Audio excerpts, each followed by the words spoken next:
बेटी बचाओ बेटी पढ़ाओ की प्रमुखता दिवाने वास्ते अज उधमपुर के टाउन हॉल च एक वड्डा कार्यक्रम आयोजित किया गया, जिदे च जिले के डिप्टी कमिश्नर ते मेजर जनरल मैडिकल ने शिरकत की।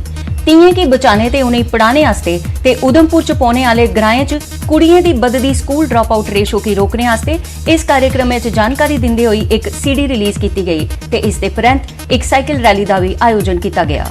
मेरा नाम रश्मि है ते आऊँ जगानू की रोन वाली है। ये जो कि गवर्नमेंट ऑफ इंडिया ने स्कीम चलाई दी बेटी बचाओ बेटी पढ़ाओ, इस स्कीम का बड़ा फायदा हुआ। जिथे पहले स्कूल नहीं उत्थे स्कूल खुला दे ते बच्चे उत्थे लोग जेडे कुड़ियां की उत्थे पढ़ने वास्ते भेजा दियां, जिहदे जिहड़ियां कुड़ियां पहले पढ़दियां नहीं आईयां वो भी स्कूल जा रही। जैसे आप जानते हैं कि डिस्ट्रिक्ट उधमपुर में पहले भी बेटी बचाओ बेटी पढ़ाओ पे बहुत कार्यक्रम किए गए हैं और उधमपुर में जहाँ तक देखा जाए इसका बड़ा अच्छा रिस्पॉन्स रहा है। ओवरऑल हमें अवेयरनेस जनरेशन एक्टिविटी से लेकर काफ़ी चीज़ें की गई हैं। भारी बरखा के चलते कठुआ जिले की दिलवाना ग्रां के धौल खड्ड च पानी आने कन्नै लोकें की खरी मुश्किल का सामना करना पवा दा है कि जे घरें च पानी भरने कन्नै जरूरी समान बरखा च रुड़ी गेदा है। बरखा कन्नै पीड़िता गीता देवी होरें न्यूज़ 18 की गलाया जे उन्हें अगे भी कई बारी सरबंधित विभाग कन्नै गुहार लाई दी है, पर उन्हें की खाना पूर्ति करते हुए उन्हें हल्की करेट लाई दी, जिसकी वजह ने बार बार बरखा का पानी घरें च आइए जरूरी समान का नुकसान तो करता गया है, कन्ने के खेतरें की भी नुकसान पहुंचाता है। पीड़िता ने जिला इंतजामिया की जल्द मदद करने की अपील की है। घर में पानी आ गया, वैसे मेरी कोई मदद नहीं की। मैं साहब को डी साहब को गई सी, उन्हें भी मैनू सैन करके दिते, सरपंच मैंबर ने भी करके दिते सैन, मैनू उन्होंने दिते। असी कागज बना के उत्थे मैं एप्लीकेशन दी ही।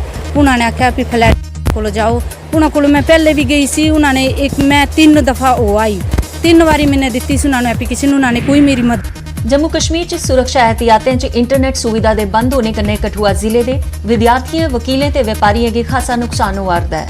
तुसें गलाई ओड़चे कि रियासत च धारा 370 ते 35A की हटाने परैंत अज तक पूरी रियासत च एहतियातन इंटरनेट सुविधा बंद की गई है। न्यूज़ 18 ने गलबात करते हुए कंप्यूटर शिक्षा के विद्यार्थियों ते शिक्षकें गलाया जे इंटरनेट बंद होने की वजह कन्नै कई विषय सही चाली समझने ते समझाने च मुश्किल हो रही है। कठुआ कोर्ट के वकील मनीष होरें आख्या जे इंटरनेट नहीं होने की वजह कन्नै कई ऑर्डर उनकी नज़र च नहीं आते, जिसकी वजह ने वकीलें की भी खासी मुश्किल का सामना करना पवा रहा है। बिना नैट के इन्नी प्रॉब्लम आ रही है, कोई हिसाब नहीं है। मैं तुहानूं इस वेले दसां साढ़े JNK स्टेट की क्या पोजीशन है, तुसीं चंगी तरह जानते हो। साढ़े JNK स्टेट जदों दा 370 हटे दा उस दिन तो लेइयै अज तक असीं विदाउट इंटरनेट रहा ने। साढ़े कोल कोई इंटरनेट की सुविधा नहीं है। इंटरनेट की सुविधा लगभग करीबन 15 दिन की बंद पेदी है। इंटरनेट ना होने के कारण सानूं इ'यां लगदा असीं कोई इस वेले आइसोलेटिड प्लेस च रहा ने। नॉलेज वगैरह भी थोड़ी रह दी पेंडिंग रह दी, सारा काम सारा पेंडिंग है काफ़ी सारा। और सारी कनेक्टिविटी है वो भी नहीं हो रही किसी नाल भी। मैक्सिमम सारे रिलेटिव्स वगैरह फॉरन वगैरह गए उनका उत्थे नेट चला, सारे नेट वगैरह भी चला दा।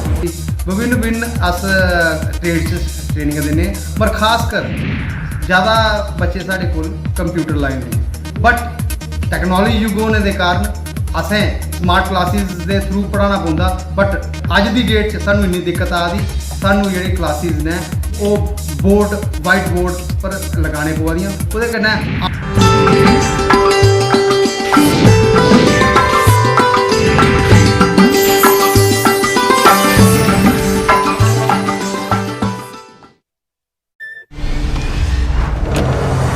own the class.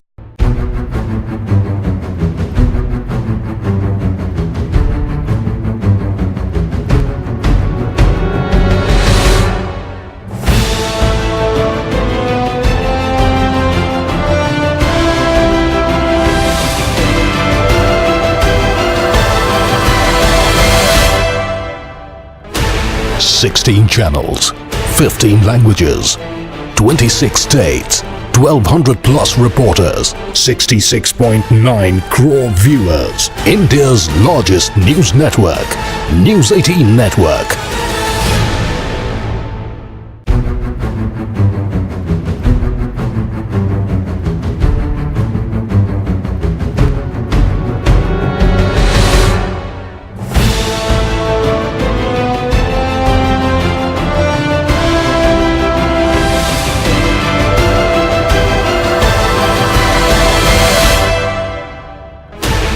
Sixteen channels, 15 languages, 26 states, 1200 plus reporters, 66.9 crore viewers. India's largest news network, News 18 Network.